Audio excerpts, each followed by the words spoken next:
이번 주부터 이제 말씀을 약간은 조금 새로운 틀을 가지고 전하게 되는데, 여러분 어제 그 카톡이나 이런 메시지를 통해서 질문지 나눠드린 건 다 받으셨죠, 그렇죠? 예, 네, 질문지를 받은 소감들을 봤더니 이거 좀 어렵네 뭐 이런. 예, 근데 어떤 분이 그런 얘기를 하시더라고요. 우리 한국 사람들은 질문을 받으면 무조건 정답을 찾아야 되는 강박관념이 있어가지고 정답이 뭘까? 뭐 근데 좀 어떤 분한테는 좀 어려울 수도 있겠다라는 그런 그 이야기를 저한테 해주셨는데, 참고로 말씀드리면은요, 여러분이 질문지를 미리 드린 것은 여러분에게 정답을 찾아오라고 드린 거 아닙니다.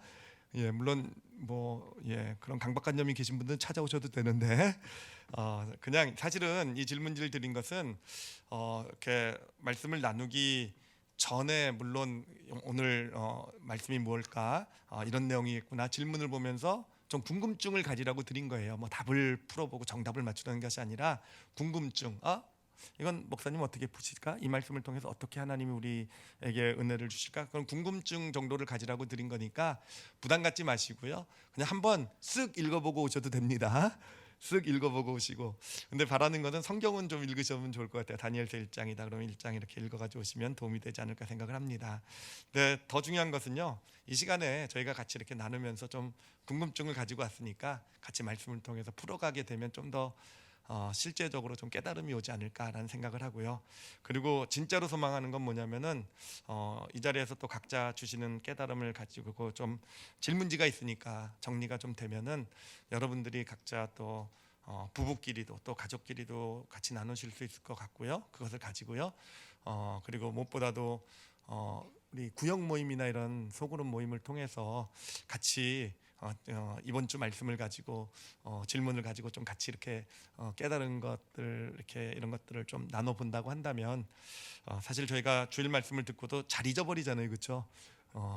뭔가 들었다고 생각하는데 그냥 조금만 지나도 잘 기억도 안 나고, 뭐 이런 것을 조금 보완해서 우리가 들은 말씀을 조금 더 이렇게 우리 삶으로 가까이 가지고 갈 수 있는 그런 좀 길이 되지 않을까 해서 이렇게 준비를 했습니다.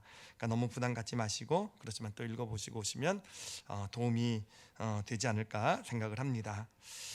이제 오늘이 첫 시간인데 다니엘서를 골랐어요. 다니엘서를 골랐는데 그 이유는요, 다니엘서가 이야기 형식으로 되어 있기 때문에 조금 아무래도 좀 읽기가 쉽고 좀 재미 있는 부분이 있고요. 그리고 무엇보다도 이 다니엘서는요, 믿음을 가지고 세상에서 승리하는 삶에 대한 이야기를 나누고 있기 때문에 지금 한 해를 시작하는 데 있어서 우리에게 정말 꼭 필요한 올 한 해를 승리하게 하는 어떤 그런 믿음을 이렇게 순서로 잘 보여주고 있는 책이 다니엘서다라는 그런 그런 어떤 마음으로, 그래서 시작을 하면서 함께 다니엘서의 믿음을 나누기를 원해서 우리 다니엘서를 택하게 되었습니다. 자, 오늘은 이제 첫 시간 다니엘서 1장 말씀, 이제 1장부터 1, 2, 3, 4, 5, 6 해서 6주 동안 나누게 될 텐데, 자, 오늘 1장을 시작하면서 먼저 좀 시작 부분이니까 우리가 다니엘서의 좀 배경을 좀 알아야 될 것 같아요. 그래서 이 다니엘서가 언제 어떻게 쓰여지게, 그러니까 배경이 어떻게 되는지, 이 사건이 어떻게 시작이 되었는지를 먼저 좀 간략하게 나눠 보고, 그 다음에 질문지에 나온 질문으로 좀 들어가 보도록 하겠습니다. 자, 보면은요, 이 그 다니엘은요 유다 왕국 출신이에요. 그러니까 이스라엘이라는 나라가 둘로 갈라지게 되고 이제 이스라엘과 유다로 나눠지게 되는데, 그중에 이제 이스라엘은 금방 멸망을 하고요. 그러니까 이제 다윗의 어떤 그런 핏줄이 왕이 된 왕국이 이제 유다 왕국이라고 보시면 돼요. 이 유다 왕국 사람이고요. 그런데 이 유다가 결국 멸망을 당하게 되면서 바벨론에 이제 의해 멸망을 당하게 되면서, 이제 바벨론의 포로로 잡혀간 사람들이 다니엘과 그 세 친구가 되는 것이죠. 자, 근데 그때 역사적 배경을 살짝 살펴보면은 이 그 유다 왕국은요, 사실 오랫동안 아주 큰 침체기를 겪어왔어요. 막 우상을 섬기고 하나님을 떠나고 그래서 어떤 영적으로도 많이 타락을 하고 침체를 겪었지만 나라도 쇠퇴를 하게 됩니다. 그래서 다윗 왕국 때 그 커다랐던 큰 나라가 정말 쪼그라들어 가지고는 예루살렘과 주변에 그 몇 도시만 남은 그런 정말 작은 군소국으로 이제 전락까지 하게 돼요. 그래서 아주 정말 정말 아무것도 아닌 그런 나라로 전락을 하게 됐는데, 그러다가 오랜 침체기 가운데 기원전 640년에 요시야 왕이 등극을 하게 됩니다. 어린 나이에 등극을 해서 이 요시야 왕이 조금 크게 되면서 이 요시야 왕이 개혁 운동을 시작하게 돼요. 그래서 먼저 영적 개혁 운동을 시작하게 돼서 어떤 영적 부흥이 이제 유다 땅에 막 이루어지게 됩니다. 그래서 영적 부흥이 일어나게 되면서 영적으로 살아나니까 참 이게 원리인 것 같아요. 영적으로 살아나니까 그 나라도 부강해지기 시작하게 됩니다. 그래서 나라도 부강하게 돼가지고 나라가 엄청난 힘을 얻게 됩니다. 그래서 전쟁도 벌이게 되고 영토도 다시 넓히게 되고 해서 이 요시야 왕 때 그 다윗 왕국의 그 영토를 거의 다 회복할 정도로 그런 아주 놀라운 어떤 놀라운 부흥 역사, 그냥 온 나라가 그냥 어떤 그런 소망으로 들썩거리는 그런 어떤 시기가 오게 돼요. 그래서 우와, 이제 우리도 소망이 있다. 와, 하나님께서 우리를 쓰시는구나. 막 이런 소망이 이제 넘치게 됩니다. 그런데 그런 소망이 넘치는 그런 아주 피크가 되는 그 시기에 기원전 609년이에요. 이 요시야 왕이 전쟁을 나갔다가 애굽과 하는 전쟁에 나갔다가 정말 어이없이 허무하게 활에 맞아서 죽어버리게 됩니다. 그 요시야 왕이 죽게 되고요. 그러면서 유다는요 다시 급격히 무너지기 시작하게 되는 거예요. 급격히 609년에 죽게 되면서 급격히 무너지게 되는데, 그때 등장한 사람이 누구냐면은 바벨론의 느부갓네살이라는 왕입니다. 바로 이 다니엘서에 다니엘과 거의 비슷할 정도의 비중을 가지고 등장하는 이제 왕이 되는데, 이 느부갓네살 왕은요 인류 역사상 가장 위대한 정복 왕으로 뽑히는 사람이에요. 하여튼 느부갓네살이 등장해가지고 전 세계를 점령하기 시작하게 됩니다. 그러면서 이스라엘, 예루살렘, 또 유다 왕국도 3번에 걸쳐서 침공을 하게 돼요. 3번에 걸쳐서 기원전 605년에 한번 침공을 하고, 기원전 507년에 침공을 하게 되고, 기원전 586년에 침공을 하게 됩니다. 그래서 그때마다 침공을 해서 포로를 잡아가게 돼요. 포로를 잡아가게 되고, 마지막 586년에는요 아예 예루살렘을 초토화시켜 버리고, 완전 그 성전도 다 무너뜨려 버리고 사람을 살 수 없는 땅으로 만들어 버려서 완전히 유다를 멸망시키고 이스라엘 사람들을 포로로 바벨론에 잡아가게 됩니다. 자, 이 3번에 걸친 어떤 포로 시기가 있는데, 근데 그 중에서 다니엘서의 배경이 되는 것은요 바로 1차 포로라고 보시면 돼요. 1차 포로, 기원전 605년에 있었던 처음 쳐들어왔을 때를 배경으로 하고 있다라고 보시면 되겠습니다. 자, 이런 역사적 배경을 가지고 다니엘서 1장 1절로부터 4절을 좀 같이 보도록 할게요. 1장 1절로부터 4절을 보면 제가 읽어드리도록 할게요. 유다 왕 여호와김이 다스린 지 3년 되는 해에, 바로 기원전 605년이에요. 바벨론 왕 느부갓네살이 예루살렘에 이르러 성을 에워쌌더니 주께서 유다 왕 여호와김과 하나님의 전 그릇 얼마를 그의 손에 넘기심에 그가 그것을 가지고 신할 땅 자기 신들의 신전에 가져다가 그 신들의 보물창고에 두었더라. 여러분, 2절 말씀도 사실은 뭐 그냥 그런 일이 있었구나라고 그냥 보게 되는데, 이게 나중에 또 다니엘서에 아주 중요한 배경으로 나오게 돼요. 그러니까 이 느부갓네살 왕이 그 예루살렘 성전에서 이 제사에 그 하나님께 제사 드릴 때, 예배 드릴 때 쓰던 집기들을 다 가져가다가 이제 바벨론의 어떤 창고에다 쌓아뒀다라는 거죠. 하여튼 기억해 두시면 도움이 될 것입니다. 그리고 나서요 3절을 보면, 왕이 환관장 아스부나스에게 말하여 이스라엘 자손 중에서 왕족과 귀족 몇 사람, 곧 흠이 없고 용모가 아름다우며 모든 지혜를 통찰하며 지식에 통달하며 학문에 익숙하여 왕궁에 설만한 소년을 데려오게 하셨고, 그들에게 갈대아 사람의 학문과 언어를 가르치게 하였고. 자, 여기에 드디어 다니엘과 그 세 친구의 이야기가 등장하게 돼요. 이 다니엘과 세 친구가 누구냐면은 바로 이 바벨론 왕이 환관장에게 시켜서 포로로 잡아오게 한 왕족과 귀족이에요. 그러니까 신분이 좋은 사람들이네요, 그렇죠? 다니엘과 세 친구들 거의 금수저, 뭐 다이아몬드 수저 수준이었던 것 같아요. 왕족과 귀족 출신이고요. 게다가 흠이 없고 용모가 아름다우며 모든 지혜를 통찰하며 지식에 통달하며 학문에 익숙하여. 갑자기 왜 제가 떠올리죠? 농담입니다. 진짜 농담이에요. 그냥 여러분에게 그 즐거움을 드리기 위해서 그냥 부러움의 표현이에요. 부러움. 야, 왕족 귀족에다가 그냥 흠이 없고 용모도 아름답고 지혜와 얼굴 빨개지고 있네요. 지식이 통달하고 한국까지 익숙해지고 하여튼 여러분 이런 이제 이런 사람들이 다니엘과 그 새 친구였다라고 보시면 될 것입니다. 이렇게 포로로 그런 인질이죠. 포로라기보다는 왕족 귀족이라는 거의 인질 수준. 이제 첫 번째니까 너희들 내 말 안 들으면 이거 유다 나라가 내 말 안 들으면 뭐 다 죽이겠다 뭐 이런 정말 비참한 인질 신세라고 보시면 더 정확하지 않을까 생각을 합니다. 자, 이렇게 우리가 이제 배경을 좀 봤는데 이거를 가지고 이제는 한번 조금 좀 더 깊게 좀 생각을 해보도록 할게요. 그러니까 우리가 이 사실을 놓고 우리가 좀 추론을 할 수 있을 것 같아요. 이걸 가지고 이랬겠구나라고 우리가 좀 이제 약간의 상상력을 더하면 단순히 상상이 아니라 아주 너무 당연할 수 있는 그런 사실들을 좀 이렇게 추론해낼 수가 있습니다.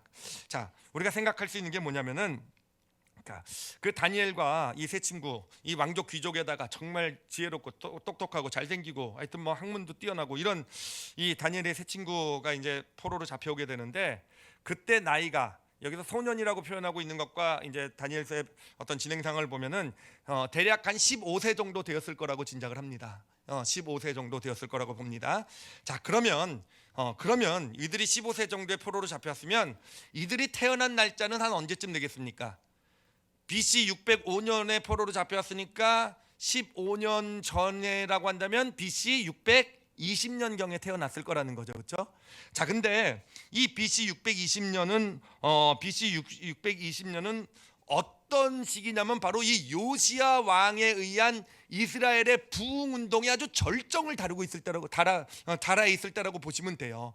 그러니까 요시야 왕이 좀 이제 어렸을 때 왕이 됐다가 좀 커서 이제 그 부흥 운동이 시작돼서 20년대 말 초반기에 정말 이 엄청난 부흥이 시작돼서 20년이 되었을 때는 정말 온 나라가 정말 소망으로 들썩들썩한 그런 시기. 뭔가 정말 하나님께서 놀라운 역사를 이루시는구나. 이 시기에 이 왕족과 귀족으로 이 똑똑하고 잘생기고 한 이 4명의 아이가 태어나게 되었다라는 거죠. 자, 그렇다고 한다면 이 아이들이 이제 태어나서 자라게 되면서 막 탁월함을 발휘하고 엄청 똑똑한 아이들로서 이렇게 막 그런 모습을 사람들에게 보이게 되었을 때 사람들의 마음이 이 아이들을 바라보는 사람들의 마음이 어땠을까요? 정말 기대가 충만했을 것 같아요. 그렇죠? 정말 똑똑하고 잘생기고 이랬잖아요. 그러니까 정말 하나님께서 앞으로 유다 왕국의 미래를 짊어지고 갈 정말 이렇게 똑똑한 아이들을 우리에게 주셨구나 라는 그런 기대와 소망이 이 아이들에게 넘치지 않았겠습니까?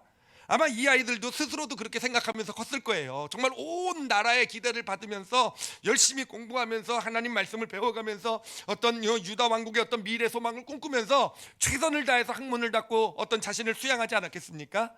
자, 그런데 그렇게 살아왔던 어느 날 갑자기 요시야 왕이 죽어버렸어요. 그러더니 나라가 갑자기 무너지기 시작합니다. 그러더니 어느 날 갑자기 그들이 15살밖에 안 되지 않았는데 바벨론의 느부갓네살이라는 사람이 쳐들어오더니 자기네들을 인질로 잡아가지고는 바벨론으로 데려간 겁니다.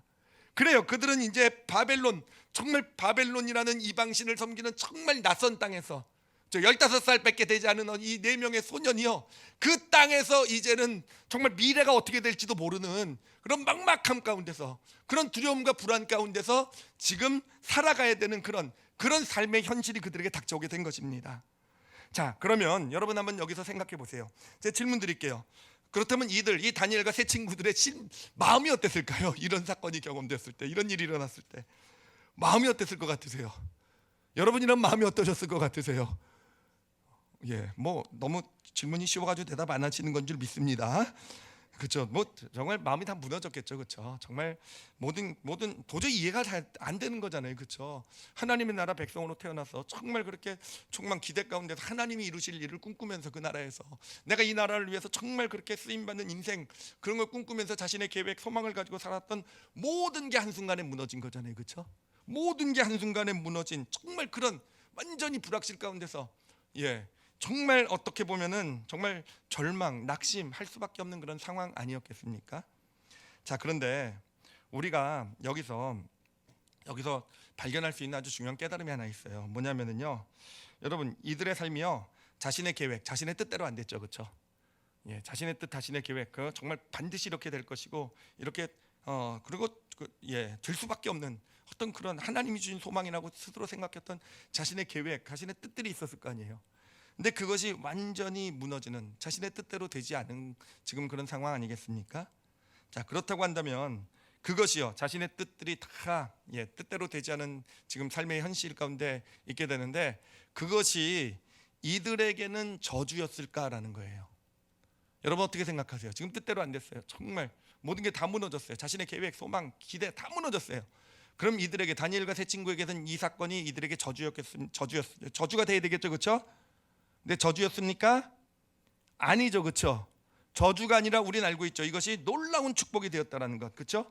이들이 단순히 물론 바벨론의 높은 지위, 총리가 되고 높은 지위에 올라가게 된 것도 그렇지만, 오히려 바벨론 땅에 있으면서 하나님의 살아계심, 하나님의 영광을 정말 마음껏 나타내는 그런 인생이 되잖아요, 그렇죠? 그리고 그 안에서 오히려 이스라엘, 그 유다 왕국이 회복되는데 아주 결정적인 역할을 감당하는 그러한 어떤 일을 하게 되는 사람들이 바로 이 다니엘과 이 세 친구가 되는 거 아니겠습니까? 자, 그래요. 그러면은요, 이들의 삶을 보면서 그들의 뜻은 무너졌어요, 그렇죠? 그들의 뜻은 무산됐지만 누구의 뜻이 이루어지기 시작하게 됩니까? 하나님의 뜻이 이루어지게 되었다라는 겁니다. 자, 그렇다면은 제가 여러분에게 괄호 열기를 하나 문제를 좀 드리도록 하겠습니다. 자, 괄호 열기를 아마 답을 아실 거예요. 내 뜻대로 되지 않는다라는 것은 땡땡땡이다라고 할 때 저 안에 무엇을 집어넣겠습니까? 크리스마스 예배를 잘 들으신 분들은 아직까지 기억하고 계시네요. 기적적인 일이에요. 벌써 일주일도 넘었는데. 내 뜻대로 되지 않는다라는 것은요, 어떤 일입니까? 그래요. 여러분, 우리는 내 뜻대로 되지 않으면 저 안에다가 아마 평소란 불행한 일이다라고 얘기할 거예요, 그렇죠? 그건 망한 인생이다라고 넣을 수 있을지도 몰라요.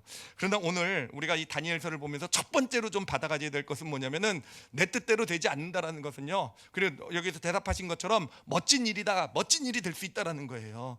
좀 더 구체적으로 말씀드리면, 내 뜻대로 되지 않는다라는 것은 오히려 하나님의 뜻이 지금 이루어지기 시작하는 그 시점에 있다라고 우리는 믿음의 눈으로 볼 수 있어야 한다라는 것입니다. 그래서 우리 2022년도 첫 번째 우리가 받아가야 될 적용 제목이요, 2022년도 물론 여러분의 뜻과 소망, 우리의 뜻과 소망이 이루어지는 한 해가 될 줄 믿습니다. 그러나 그 중에서 내 뜻대로 되지 않는 일이 있단다 할지라도, 내 뜻과는, 내 소망, 내 계획과는 다르게 되는 일, 어떤 그런 일들이 진행된다 한다 할지라도요, 결코 그것이 망하거나 그것이 잘못된 일이라고 여러분 받아가지 마시길 바랍니다. 내 뜻대로 되지 않는 어떤 그렇게 진행이, 내가 이렇게 돼야 되고 요건 저렇게 돼야 되고 했는데 그것과 다른 일이 진행될 때는 우리는 믿음으로, 그럼 이제 하나님께서 하나님의 뜻을 이루어 가시겠구나 라고 그렇게 받으시는 2022년도의 삶이 되시기를 바랍니다. 여러분, 내 뜻대로 되는 일은요, 내 크기의 일이 이루어지는 거예요. 내가 원하는 크기, 내가 바라는 크기의 일이 이루어진다고 한다면, 내 뜻대로 되지 않는다는 건 누구의 크기의 일이 이루어지는 겁니까? 하나님 크기의 일이 이루어지기 시작한다는 겁니다. 여러분, 그걸 믿음으로 받으시면 다니엘과 세 친구의 삶이 그렇게 되었잖아요. 자신의 뜻이 다 무너졌을 때 그 자리가 바로 하나님의 뜻이 이루어지기 시작하는 자리가 되는 것처럼, 우리가 믿음으로 받으면 반드시 내 뜻대로 되지 않는 일 가운데 하나님의 뜻이 이루어지기 시작하는 놀라운 축복이 우리의 삶 가운데 있게 될 줄 믿습니다. 자, 그러면 이제 배경은 우리가 공부를 했고요. 자, 그러면 이제 그 질문지로 넘어가 보도록 할게요. 이제 질문지 다 받으셨을 텐데, 질문 두 번째 질문부터 좀 살펴보도록 하겠습니다. 두 번째 질문의 내용이 뭐냐면은, 다니엘과 세 친구를 포로로 잡아온 바벨론 왕 느부갓네살은 가장 먼저 그들의 이름을 바벨론식으로 바꿉니다. 왜 가장 먼저 그들의 이름을 바꿨는지, 그 의미가 무엇일지 고민해 보십시오 라는 게 질문이에요, 그렇죠? 그리고 이름이 어떻게 바뀌었는지 그 안에 설명이 드렸죠, 그렇죠? 다니엘, 이름의 뜻은 하나님은 나의 심판자라는 뜻이에요. 그러니까 나를 위해서 심판해 주시는 분이에요. 내가 옳은 길, 내가 하나님 뜻대로 걸어가면 하나님께서는 그것을 가지고 어떤 나를 대적하는 사람들, 이런 사람들을 심판해 주실 것이다. 하나님은 나를 위한 심판자시다. 이런 아주 멋있는 이름이 다니엘입니다. 근데 그 이름을 뭘로 바꿔버립니까? 벨드사살. 벌써 뉘앙스가 안 좋죠. 사살, 그렇죠? 뭘 사살해야 될 것 같은 벨드사살, 내 뜻은 보니까 벨신의 보물이란 뜻이에요. 벨이라는 그런 우상신의 보물이라는 이름으로 이제 바꾸는 겁니다. 그리고 그 친구들 보면 하나냐, 미사엘, 아사랴 보면 이름들이 너무 좋아요. 야훼는 나의 은혜, 하나님을 닮은 자, 야훼는 나의 도움, 이런 이름인데 사드락, 메삭, 아벳느고, 태양신의 영감, 세바 여신에 속한 자, 느보신의 종, 이렇게 이 우방이래요. 우상신을 섬기는 어떤 그런 이름으로 이렇게 이름을 바꾸는 걸 보게 됩니다. 자, 그러면 왜 이 바벨론 왕이 가장 먼저 이름을 바꿨을까요? 이름을 바꾼 이유가 뭘까요? 예, 이름을 바꾼다는 의미가 뭡니까? 사실 우리는요, 역사적인 어떤 그런 아픔을 가지고 있기 때문에 그 의미를 우리는 좀 더 실감나게 알 수 있어요. 우리 일제 지배받는 시대 때 그들이 어떤 우리 한국 사람의 이름을 어떤 일본식 이름으로 바꾸도록 했죠, 그렇죠? 왜 바꾸겠습니까? 바꾼 이유가 뭡니까? 너희들 더 이상 한국 사람으로 살지 못한다라는 거잖아요, 그렇죠? 한국 사람 이름으로 한국 사람의 정체성을 가지고 살지 못한다. 한국은 이미 멸망했다. 그러니 너희가 이 땅에서 손해 보지 않고 제대로 잘 주는 축복을 받고 살길 원한다면은 일본 사람의 정체성을 가지고 살아라. 이제부터 일본 사람이다. 이게 바로 이름을 바꾸는 의미죠, 그렇죠? 이게 바로 이름을 바꾸는 의미라는 거예요. 그러니까 지금 이 다니엘과 세 친구라는 하나님의 사람들이 이제 바벨론 땅에 처음 왔을 때 이 바벨론이라는 이 세상이 하는 일은 뭐냐면 그들의 정체성부터 바꿔버리는 거예요.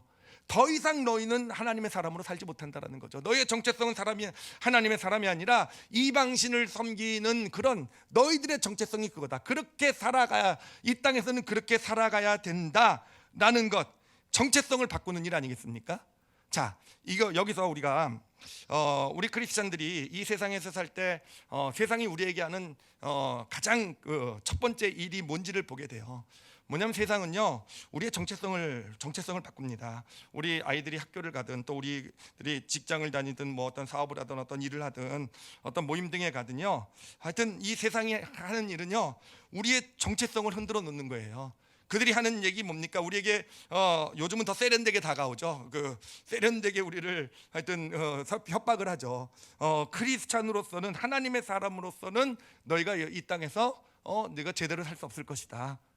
그게 세상이 하는 일이잖아요. 그렇잖아요. 우리 청년들이 직장 생활을 시작하고 할 때 제일 어떤 다가온 도전이 뭡니까? 크리스찬의 정체성을 가지고는 이 땅에서요, 경쟁을 해가지고 이 세상의 어떤 그런 주는 것을 마음껏 누리는, 경쟁에 승리하는 이 세상에서 많은 것을 누리는 삶을 살 수 없게 되는 거 아니겠습니까? 그러니까 결국은 너희는 세상 사람들과 똑같이 살라 이거예요. 이게 세상이 하는 일입니다. 세상 뭐 교회에서는 너희가 크리스찬으로 살고 뭐 그럴지 모르겠지만, 너희가 세상에서 살기 위해서는 이 세상 사람들과 똑같은 그런 어떤 그 정체성을 가지고 똑같이 경쟁하고, 똑같이 어떤 불법을 행하고, 똑같이 거짓도 행하고, 그렇죠? 크리스찬이라는 정체성을 가지고 이 세상을 살아가게 되면 너희는 망할 거다. 너희는 실패할 수밖에 없을 것이다. 여러분, 이게 이 세상이 하는 일이 되는 것이에요. 우리의 정체성을, 하나님의 사람이라는 정체성을 가지고는 이 땅, 이 세상을 살아갈 수 없다라는 것이 세상이 하는 일이 된다라는 것을 우리가 지금 이 다니엘서 이 첫 번째 이름을 바꾸는 이 이야기에서 우리가 볼 수 있는 것, 깨달을 수 있는 그런 내용이 되는 것입니다. 자, 그런데 그러면은 이런 상황에서 어떻게 해야 되겠는가 하는 거예요. 세상은 우리의 정체성을 하나님의 사람으로 이 땅을 살아가, 야, 택도 없어. 너 이제 세상 사람하고 똑같이, 너 세상 사람의 정체성을 가지고 똑같이 살아낼 수 있을까 말까 한 것이 이 세상이야. 만만치 않아. 이런 세상에서 우리의 정체성을 바꾸려고 하는 이 세상에서 우리가 어떻게 해야 될 것인가라는 것입니다. 어떻게? 자, 다니엘과 세 친구는 어떻게 했습니까? 다니엘과 세 친구요. 예, 다니엘과 세 친구를 모습을 보면요, 좀 실망이 돼요. 왜냐하면 그대로 받아들여요. 예, 그대로 받아들여요. 이들의 삶을 보면은요, 앞으로 물론 그들이 하나님과의 관계에 있어서는 옛 이름을 가지고 살아가지만, 이제 왕을 섬기면서 바벨론에서 높은 관직을 가지고 어떤 일을 하면서는요, 바벨론식 이름을 가지고 살아가게 된다라는 겁니다. 예, 여러분 실망이 되죠, 그렇죠? 우리 다니엘 덮어버리죠. 이제 더 이상 보면 안 되겠네. 얘들 믿음 없는 사람들이네요, 그렇죠? 예, 믿음 없는 사람들이 아니라, 여러분 여기서 우리가 한 가지 좀 봐야 될 것은 뭐냐면은, 이들이 왜 받아들였을까 했을 때 거꾸로요, 만약에 이름을 바꾸는 걸 받아들이지 않았으면 어떻게 됐을까라는 겁니다. 어떻게 되었을까요? 예, 그 삶이 시작이 되기 전에도 이미 끝났을 거예요, 그렇죠?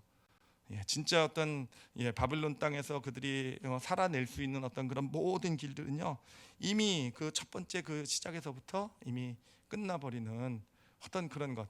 그러니까 이 뭡니까? 결국은 우리 그들이 이름 바꾸는 것을 거절했다고 한다면, 우리가 알고 있는 그런 정말 믿음의 사람, 하나님의 놀라운 일을 이루어냈던 다니엘과 세 친구들이라는 존재는 사라지게 된다라는 것이죠. 그렇죠? 자, 여기서 우리가 볼 수 있는 것은 뭐냐면은, 그래요.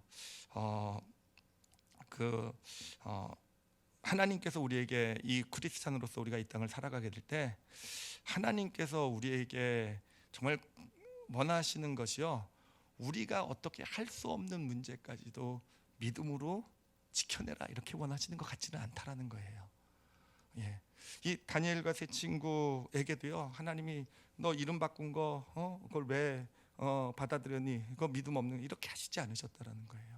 어쩔 수 없는 거잖아요. 그 땅을 살기 위해서는요, 그들의 힘으로서는, 포로로 잡혀온 15살 어떤 소년들의 입장에서는 자신들이 어떻게 볼 수 없는 그런 어떤 그런 바벨론이라는 큰 사회에 살아남기 위한 어떤 그런 모습이잖아요. 그들이 안 받아들였으면 멋있는 믿음이라고 감탄했을지 모르지만 그걸로 끝이 나지 않겠습니까? 그래요. 그래서 이것을 보면서 하나님께서도 우리가 이 땅을 살아가면서 정말 우리가 어쩔 수 없는, 정말 우리의 어떤 그런 힘으로는 어떻게 해볼 수 없는 그런 문제들에 대해서는요, 비록 우리가 어떤 것을 받아들이고 따라간다고 해도 하나님께서 그것을 꼭 넌 그거 죄야, 너 그거 잘못했어, 이러지는 않으실 거라는 것이죠. 그러니까 예를 들면 우리 이제 어떤 직장을 갔는데 주일날 근무를 해야 된단 말이에요. 그렇죠? 그럼 믿음으로 주일날 근무 그 직장 때려쳐. 때려쳐서 다른 더 좋은 직장 갈 수 있으면 그러셔야 됩니다. 아시겠죠? 근데 그렇게 현실이 아니잖아요. 어떤 그런 직장에 갔는데 상사가 내 신앙 양심으로는 도저히 받아들일 수 없는 어떤 그런 지시 같은 걸 내렸을 때, 여러분, 난 크리스찬이기 때문에 그거 못해요, 그러면 여러분 어떻게 되겠습니까? 뭐 잘리겠죠, 뭐. 그렇죠? 찍히겠죠, 그렇죠? 그러니까 그런 거에 대해서 참 하나님께서, 제가 그냥 이 말씀을 통해서 이렇게 볼 때는요, 그걸 가지고 넌 크리스찬으로 살지 못해서, 넌 왜 신앙 양심을 지키지 못해서, 이렇게 정죄하시고 판단하시는 분은 아니시다라는 거. 다니엘의 모습에서 우리가 좀 볼 수 있는 그런 내용이 됩니다. 자, 근데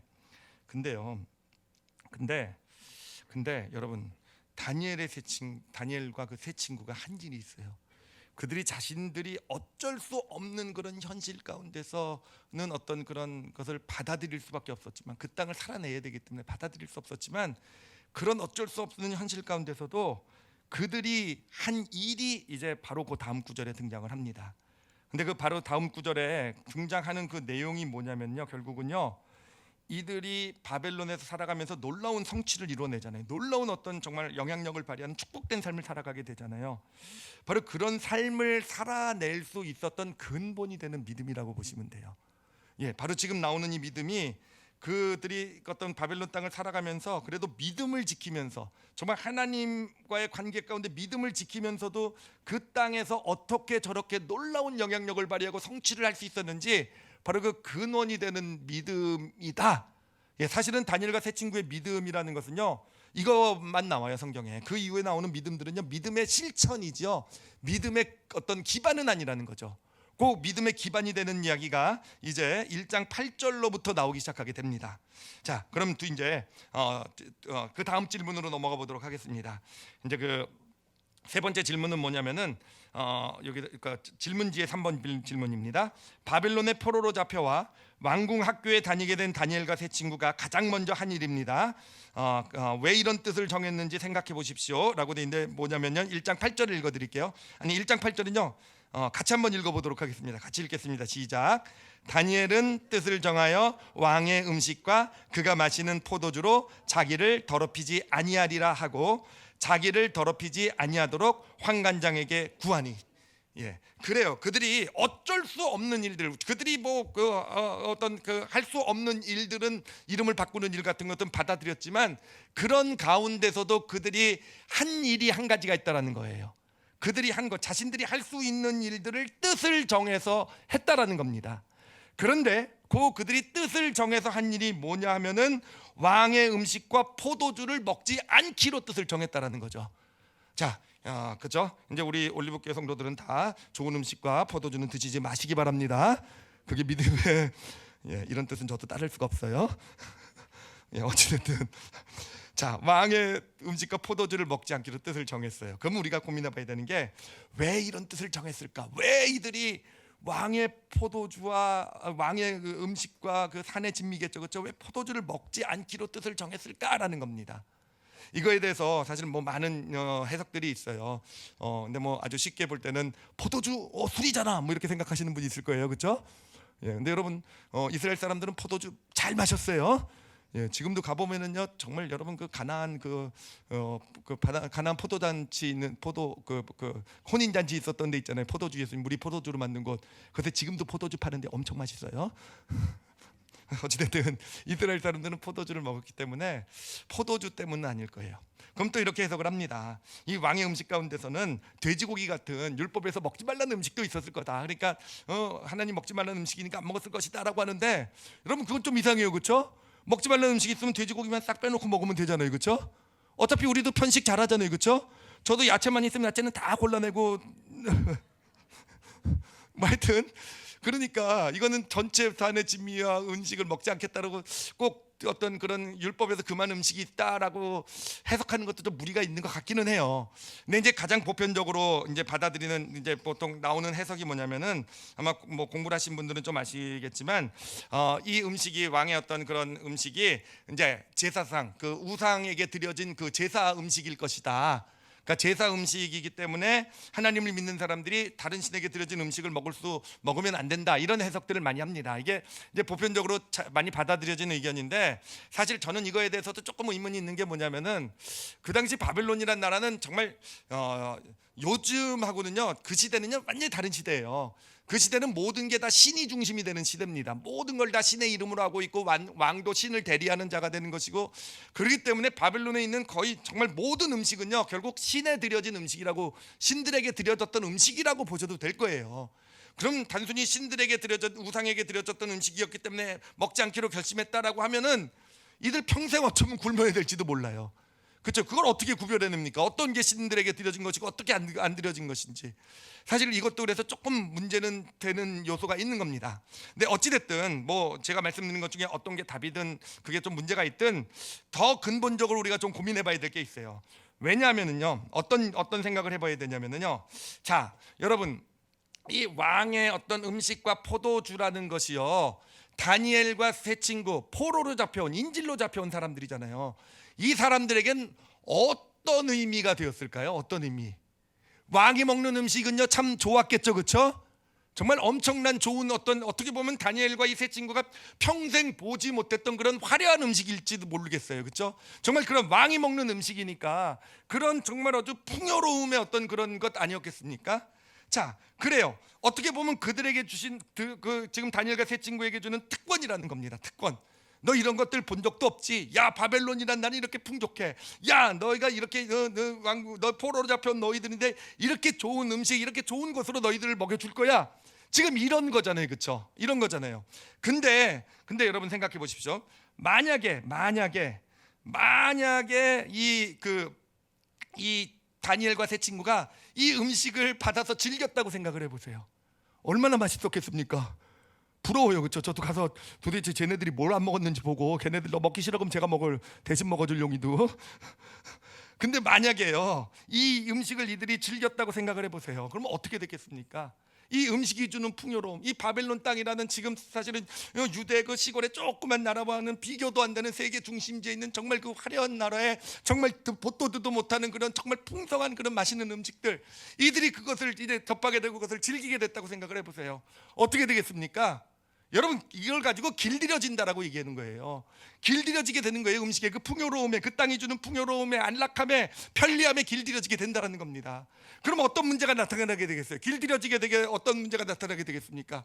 그래, 길들여진다라는 것은 뭐냐면은 결국은 내 뜻대로 할 수 없게 된다라는 거예요. 그래, 이들 포로로 잡혀가지고 바벨론 땅에서 하나님의 사람으로 살려는 굳은 결심을 했을 거예요. 아무리 우리 이름을 바꾸고 정체성을 바꾸려고 해도 우리의 중심은 하나님의 사람이다. 우리가 하나님의 사람으로 정말 그 정체성을 가지고 우리는 이 땅에서 믿음으로 살아낼 것이다 라는 결심을 갖고 그들을 살아갔을 겁니다. 그런데 풍요로움에 길들여지게 되었을 때 어떻게 하겠습니까? 왕이요, 바벨론의 왕이 그들을 어떤 그런 그들이 해서는 안 되는, 절대로 받아들일 수 없는 그런 요구를 하면서 그들을 가지고 풍요로움을 가지고 그들을 유혹할 텐데, 실제로 그래요. 실제로 그들에게 받아들일 수 없는 요구를 하면서 주는 게 뭡니까? 내 말을 들으면 니네가 누린 이 풍요로움을 몇 배로 더 누리게 해주겠다. 그렇지만 내 말을 안 들으면 이 풍요로움도 다 뺏기게 된다. 그래요. 그럼 마음은 원해도요, 마음은 하나님 뜻대로 살고 싶어도 이 풍요로움에 길들여진 그들의 삶은 그렇게 살아낼 수 없고 결국은 타협할 수밖에 없는, 제가 그런 생각이 일부 예배 때 들었어요. 예를 들면요, 선교지 아프리카 오지, 우리 안우성 목사님 가 계신데 정말 가면요 너무 좋아요. 너무 좋고 정말 정말 이렇게 천국 같은 땅이 있나라고 하는데 그곳에 저는 잘 못 가요. 왜 못 갑니까? 수세식 화장실이 없어가지고. 예를 들면요, 사실은 많은 사람들이 그렇게 반응을 해요. 너무 좋고 너무 이미 우리는 이 문화, 이 사회 어떤 이 편리함, 이게 너무 길들여져 있기 때문에 정말 그 땅이 그렇게 살고 싶고 그렇게 원해도 그 삶을 살아낼 수 없는, 그렇죠? 이 풍요로움이 사라지게 이게 길들여진 모습이 된다라는 겁니다. 바로 여기서 이 다니엘과 이 세 친구가 뜻을 정한 이유를 발견할 수 있게 돼요. 그래요, 바로 길들여지지 않겠다라는 거예요. 그래요, 지금 자신들이 할 수 있는 일은 없어요. 그래서 정말 15살 소년들이, 포로로 잡혀온, 인질로 잡혀온 소년들이 할 수 있는 일이 뭐가 있겠습니까? 그렇지만 이들은 믿음을 지키기 위해서, 정말 하나님의 사람으로 살아가기 위해서 어쩔 수 없이 바벨론 학문을 배워야 돼요. 그 학문들은 다 이방신들에 대한 학문들일 거예요. 점치는 법 배우고 막 이런 것들 다 배울 거예요. 그런 가운데서도 이들이 자신들의 믿음을 끝까지 지켜낼 수 있는 그 길, 그것이 무엇이었는가? 바로 세상의 풍요로움에 길들여지지 않겠다라는 것. 그것을 위해서 어떻게 보면은 큰 뜻은 아닐지 모르지만 자신들이 할 수 있는 뜻을 정해서 그것을 실천하게 된 것. 여러분, 그게 그들의 믿음에 어떻게 보면 다예요. 뜻을 정하고 그것을 실천해낸 것. 세상에 길들여지지 않기 위해서 뜻을 정하고, 그것이 결국은 그런 시험과 어려움, 타협해야 될 상황 가운데서 정말 타협하지 아니하고 하나님의 능력, 하나님의 은혜, 역사하신 가운데 있게 했던 그 믿음, 그것이 바로 이 뜻을 정한, 세상에 길들여지지 않겠다라는 이 뜻을 정한 그런 믿음에 있는 것입니다.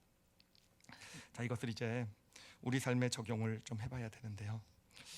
적용을 하기 전에 질문 하나만 좀 나눠보도록 하겠습니다. 먼저 좀 살펴보도록 하겠습니다. 질문, 네 번째 질문인데요. 네 번째 질문에 이런 질문입니다. 이제 뜻을 정하고 실천하는 과정을 살펴보십시오라고 되어 있어요.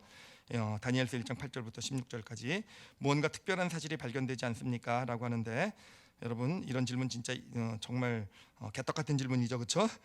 특별한 사실은 8절부터 16절까지 임하는 데서 무슨 특별한 게 있냐, 어떻게 찾냐, 뭐 이런 마음이 들 수도 있는데, 친절한 저는요 여러분에게 힌트도 드렸어요, 그렇죠? 9절이라고. 9절에 있다고 다 알려준 거잖아요, 그렇죠? 여러분, 시험 문제 이렇게 나오면 좋지 않습니까? 되게 어려운 줄 알고 8절부터 16절 다 봐야 되는 줄 알았더니 9절만 보면 돼요, 그렇죠? 9절이 없어도 이야기에 흐르면 아무 영향이 없습니다라고 이렇게 제가 아주 친절한 힌트를 드렸는데, 한번 잘 보세요. 제가 8절부터 10절까지만 좀 읽어드리도록 할 테니까 여러분 한번 잘 보세요. 이제 뜻을 실천하는 과정이에요. 다니엘은 뜻을 정하여 왕의 음식과 마시는 포도주로 자기를 더럽히지 아니하리라 하고, 자기를 더럽히지 아니하도록 누구한테 구했습니까? 환관장에게 구했어요. 아까 아부니나스 기억이 안 나요? 하여튼 환관장에게 구했어요, 그렇죠? 그리고 나서 이제 9절을 보니까 하나님이 다니엘로 하여금 환관장에게 은혜와 긍휼을 얻게 하신지라라고 되어 있어요. 이건 무슨 얘기입니까? 환관장이 다니엘과 그 세 친구를요 좋아했다라는 거예요, 그렇죠? 환관장이 보니까 저기 촌 구석에 조그만 나라에서 잡혀온 소년들인데 얘네들이 되게 똑똑하단 말이에요. 착하고, 그렇죠? 말도 잘 듣고, 생긴 것도 잘생기고. 그러니까 이 환관장이 이 다니엘과 세 친구들을 엄청 아꼈다라는 표현이죠, 그렇죠? 예, 은혜를 얻게 하신 은혜와 긍휼 얻게 했어요. 자, 10절로 넘어갑니다. 환관장이 다니엘에게 이르되, 예, 이제 다니엘이 환관장에게 부탁을 했다는 거죠. 8절에서 예, 이제 그 음식 안 먹게 해달라고 그랬더니 환관장이 다니엘에게 이르되, 내가 내 주 왕을 두려워하노라. 그가 너희 먹을 것과 너희 마실 것을 지정하셨거늘 너희의 얼굴이 초췌하여 같은 또래의 소년들만 못한 것을 그가 보게 할 것이 무엇이냐? 그렇게 되면 너희 때문에 내 머리가 왕 앞에서 위태롭게 되리라 하니라. 예, 이거 승낙한 겁니까? 거절한 겁니까? 거절했죠, 그렇죠? 거절했죠, 그렇죠? 야, 안 된다라는 거죠, 그렇죠? 야, 너희들 때문에 왕 앞에서 내 목이 날아갈 수도 있어. 나 그런 거 너 받아줄 수 없어라고 얘기했다는 거예요.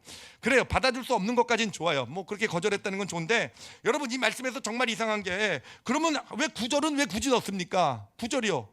하나님이 다니엘로 하여금 환관장에게 은혜와 긍휼을 얻게 하신지라, 이 얘기는 왜 넣냐 이거예요. 어차피 거절할 건데 환관장에 구했더니 그냥 9절 없고 10절에 환관장이 거절했더라 이렇게 해도 전혀 문제가 없잖아요, 그렇죠? 왜 괜히 구했는데 그 안에다 기대를 갖도록 환관장이 그 다니엘 그 새 친구를 엄청 좋아했더라, 그런데 거절했더라. 이게 좀 이상하잖아요. 왜 이런 구절 같은 이런 어차피 거절할 건데 환관장에게 은혜를 긍휼을 얻었다라는 이 구절을 왜 넣었을까라는 겁니다. 왜 넣었을까 하는 것입니다. 말이 안 되네요. 왜 이런 구절을 넣었을까 하는 것입니다. 말 됐죠, 이제요? 예. 자, 왜 이런 구절을 넣었을까요? 왜 넣었을까라는 거예요.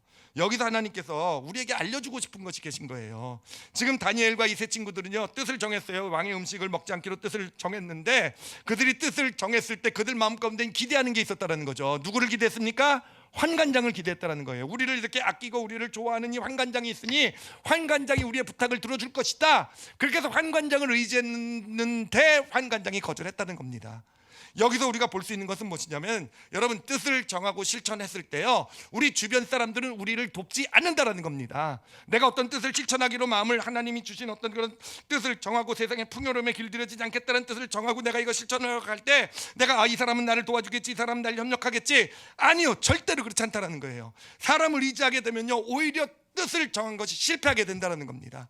우리가 뜻을 정하면서 실천하다가 실패하는 많은 이유 중에 하나가, 물론 내 의지가 약해서도 그렇지만 주변에서 오히려 나를 좀 협력해 줘야 될 사람이, 그러고 보니까 갑자기 제 아내가 생각이 나네요. 제가 다이어트 할 때마다 맛있는 걸 만들어내요. 뜻을 정해서 살 빼려고 할 때마다 그냥 제가 좋아하는 음식으로, 와, 갑자기 열받네요. 어찌됐든 사람을 의지하게 될 땐 실패할 수밖에 없다라는 거예요. 이들이 그래서 결국은 어떻게 합니까? 이들이요, 그래서 환관장이 거절하니까 그 말단 관리를 찾아가요. 자신들을 직접 관리하고 있는 그 말단 관리를 찾아가서 얘기합니다. 우리에게 열흘간만 기간을 주셔서 물과 채소만 먹게 해보시고 열흘 후에 우리 얼굴을 좀 보라고. 그래서 만약에 우리가 초췌해지면 우리가 다시 먹겠다. 그러니까 열흘만 시간 달라, 이렇게 하게 됩니다. 그래서 열흘 동안 물과 채소만 먹고 나서 보니까 그 얼굴이요, 그 다른 사람들보다, 다른 학생들보다 훨씬 더 유택해 보인 거예요. 그렇기 때문에 그들이 끝까지 그 왕의 어떤 그런 산의 진미를 먹지 않겠다는 그 정한 뜻을 실천해 나갈 수 있게 되었던 것입니다. 그리고 그것이 그들의 믿음에, 정말 그들이 바벨론을 승리할 수 있는 믿음의 어떤 그런 기반이 되었던 것입니다. 그래, 우리가 이제 우리가 크리스찬으로서 이제 이 세상을 살아갈 때요, 오늘 말씀에서 특히 이제 한 해를 시작하게 되지 않습니까? 정말 우리가 이 땅을 살아가는 데 있어서 가장 근본이 되는 믿음을 하나님께서 오늘 우리에게 주고 계시는 줄 믿습니다. 그래, 우리가 어쩔 수 없는 것은요, 받아들여 주셔도 돼요. 그래, 어쩔 수 없는 것은요, 내가 정말 신앙을 가지고 살아가는데 이건 내 힘, 내 능력으로는 할 수 없는 것은요, 그냥 받아들이고 살아갈 수밖에 없는, 그것이 현실이면 받아들이셔도 돼요. 그렇지만 여러분, 무엇을 하셔야 되겠습니까? 뜻을 세우는 것으로부터 시작하시기 바랍니다. 근데 그 뜻은 어떤 뜻이냐? 세상의 풍요, 편리, 안락함에 길들여지지 않을 수 있는 그런 뜻이에요. 그래, 뭔가 뜻을 정해서 큰 것이 아니어도 좋아요. 큰 것이 아니어도 좋습니다. 어떤 내가 세상에 즐기던 것이나 어떤 내 시간이나 물질에 관한 것, 하나님의 관계에 관한 것도 좋아요. 예, 저는 특별히 이 말씀을 준비하면서 받은 게 뭐냐면, 오늘 올해 하나님께서 우리 올리브교회 주신 그런 어떤 소원이 함께라는 것이잖아요. 함께. 그래서 함께하는 것에 대한 뜻을 좀 내가 정해야 되겠다라고 이렇게 받아갖게 되었어요. 하여튼 어떤 뜻이라도 좋아요. 이 세상의 풍요로움, 어떤 안락함, 편리함, 어떤 이런 것을 좀 내가 내 길들여지지 않기 위해서 포기하고 희생할 수 있는, 내려놓을 수 있는 그런 뜻을 정하시길 바랍니다. 그런 뜻을 정하셔서요, 그것을 가지고 한번 실천해 보세요. 예, 그런데 정말 중요한 것은 뭐라 그랬습니까? 사람을 의지하지 마시기 바랍니다. 사람을 의지하게 될 때, 뜻을 정하고 사람을 의지하면 반드시 넘어지게 돼요. 반드시 넘어지게 됩니다. 그러나 우리가, 여러분 뜻을 정하셨으면 하나님의 도우심을 구하세요. 내가 이런 뜻을 정해서 실천하려고 합니다. 예, 다니엘 제 친구 열흘 동안 하나님을 시험해 봤어요. 하나님께 구했어요. 그렇죠? 하나님의 도움을 구했어요. 하나님께서 증거를 주셨어요. 내가 너희와 너희들 뜻 정한 걸 기뻐한다. 내가 너희와 함께 할 것이다. 그런 증거를 그들은 받아 가졌잖아요. 그렇기 때문에 끝까지 실천할 수 있었던 거잖아요. 여러분들 뜻 정하시고요, 하나님의 증거를 구하세요. 하나님의 도우심을 구하세요. 내가 이런 뜻을 세웠으니까 내가 이런 뜻을 실천하겠습니다. 뜻을 정하셔서 여러분 하나님의 도우심을 구하게 될 때 하나님께서 당신이 함께하고 계시는 것을 나타내 보여주실 줄 믿습니다. 그럴 수 있을 때 우리도 뜻을 정한 것을 끝까지 실천해 나갈 수 있게 되는 거예요. 우리 사실 뜻 정하면 맨날 뭐 작심삼일이라는 속담도 있고, 사실은 1월 달을 넘기기가 참 힘들잖아요, 그렇죠? 사실은 연초에 정한 뜻 연말에 그 뜻 실천했다 이런 게 없잖아요. 근데 하나님께서 오늘 길을 가르쳐 주셨어요. 그 뜻을 정하고 하나님의 도우심을 구하라는 거예요. 도우심을 구하면 반드시 하나님이 나를 더 윤택하게 하시는, 나는 뭔가를 희생한 것인데, 나는 뭔가를 포기한 것인데 하나님께서 오히려 그것을 통해서 내 삶을 더 축복하시는, 내가 기쁘게 받는다라는 증거를 주실 거예요. 그 증거를 받아 가지시고 그렇게 우리에게 주어진 이 올 한 해를 그 뜻을 실천해 나가는 그런 복된 한 해로 만들어 가시기를 바랍니다. 뜻을 실천해 간다고 해서 이 세상이라는 것이 내 뜻대로는 되지 않을 수도 있어요. 내가 원하는 대로 계획대로 되지 않을 수 있지만, 여러분 그래도 아까 말씀드렸죠? 내 뜻 내 계획대로 되지 않는 것은 멋진 일이다 그랬어요. 그렇죠? 멋진 일이에요. 하나님의 뜻 하나님의 계획이 이루어지는 거예요. 그러니까 나는 믿음으로 뜻을 세워서 내가 살아가는데 왜 일이 이렇게 되는가, 왜 이렇게 잘못되는가, 왜 이렇게 되지 않는가라고 할 때도요, 낙심하시지 마시고 끝까지 하나님을 신뢰하세요. 하나님이 일하시는구나 하시고 그 뜻을 끝까지 하나님의 도우심 가운데 실천해 나가실 줄 아시는, 그래서 정말 올 한 해가 다니엘과 세 친구 그들의 놀라운 승리의 그 믿음을 우리도 함께 받아가시는 그런 복된 한 해로 만들어 가시는 그런 저와 여러분이 되시기를 예수님의 이름으로 축원합니다. 기도하시겠습니다. 여러분 이 시간 뜻을 정한 믿음을 가지고 우리가 함께 좀 기도를 했으면 좋겠어요. 근데 제가 일부 예배 때 그 기도를 인도하다가 이렇게 마음에 부딪혀 들어온 어떤 생각이 있었어요. 뭐냐면은 예전에요, 저의 멘토 같은 목사님이세요. 미국 목사님이신데 저의 영적인 아버지 같은 분이신데 아주 정말 사역을 너무너무 진짜 크게 멋있게 잘하시는 분이세요. 근데 어느 날 그 목사님을 그 주변에 있는 작은 교회 10년 동안 사역을 했는데 전혀 교회가 진짜 너무 힘든 그런 교회 목사님이 찾아오셨어요. 그러면서 나는 10년 동안 이렇게 열심히 사역을 해왔는데 왜 우리 교회는 아직도 이렇게 힘들고 어렵기만 합니까? 라고 이렇게 물어봤대요. 그때 그 저의 멘토 목사님이 뭐라고 대답을 하셨냐면은, 당신은 10년 동안 사역한 것이 아니라 1년을 10번을 반복했을 뿐이다 라고, 1년을 10번을 반복했을 뿐이다 라고 이렇게 말씀을 하셨대요. 여러분 우리가 뜻을 세우고 실천해야 될 이유가 여기 있어요. 우리가 그냥 뜻을 세우고 그것을 실천해내지 못하면 그래요, 새해 결심이나 새해 소망은 풍성할지 몰라요. 그러나 또 한 해가 지나가게 되면은 그냥 또 다른 한 해 1년을 또 한 번 또 반복한 것밖에는 되지 않는 것이, 그것이 우리의 인생의 모습이 된다라는 것입니다. 그래서 여러분 진짜 우리가 다르게 정말 이전과는 다른 삶이 되길 원하신다고 한다면 오늘 새 첫 예배 시간에 정말 뜻을 좀 확실히 정하셨으면 좋겠어요. 아니면 뜻을 정하는 것에 대한 소원을 좀 품으셨으면 좋겠어요. 그리고 그것을 무슨 일이 있어도 끝까지 실천해 내시는 여러분들이 되시길 바랍니다. 우리 힘으로는 부족하잖아요. 하나님이 함께 해주시겠다고 말씀하셨어요. 하나님의 도우심을 구하세요. 하나님의 증거를 구하세요. 내가 정말 이렇게 내 시간을 드리겠습니다. 이렇게 내 무언가를 드리겠습니다. 이렇게 무언가를 희생하고 포기하겠습니다. 뭔가 하여튼, 그리고 그러니 하나님 도와주세요. 하나님 이것을 통해서 오히려 내 삶이 더 윤택하게 만들어 주세요. 당장이요. 이번 1월을 실천할 테니까 하나님이 함께하고 계시는 증거를 주세요라고. 그리고 하나님의 증거를 꼭 받아 가지시고 이제까지와는 다른 1년을 만들어 가시는 우리 올리브교회 성도들이 되시길 바랍니다. 여러분, 우리 올리브교회도 그렇게 될 거예요. 함께 하라고 하셨기 때문에 그래요. 이 뜻을 세운 것을요 반드시 실천해 나갈 겁니다. 하나님 바라보면서 먼저 우리 교육자들이 실천할 것이고요, 우리 재직들, 우리 일꾼들이 실천해 나가게 될 때 이제까지와는 다른 또 하나님이 계획하신 그 계획이 이루어지는 풍성한 교회로 우리 올리브교회가 올해 그렇게 세워져 나가게 될 줄 믿습니다. 우리 기도하실 때 자신을 위해서 기도하시고요, 뜻을 세우겠습니다, 실천하겠습니다라는 것, 풍요로움에 길들여지지 않을 수 있는 하나님께 구하세요. 그리고 그 뜻을 하나님께서 좀 깨닫게 해달라는 것, 나에게 필요한 뜻이 무엇인지 내가 실천해야 될 것 하나님께 구하시기 바랍니다. 그리고 교회를 위해서도 기도해 주세요. 함께라는 뜻을 세우는데 정말 끝까지 실천할 수 있도록, 그래서 정말 하나님의 그 영광을 볼 수 있도록, 하나님의 역사하심을 볼 수 있도록 우리 다 같이 함께 통성으로 기도하시겠습니다. 하나님 아버지 감사합니다. 하나님 감사합니다. 하나님 이렇게 우리가 늘 사실은 세웠던 뜻이지만 하나님 올해 우리 올리브교회 성도들이 세우는 이 뜻은 이전과는 다를 줄 믿습니다. 하나님 정말 저희들 세상에 길들여지기 원치 않고요, 세상의 풍요로움, 안락함 이것이 우리를 통제하기를 원치 않습니다.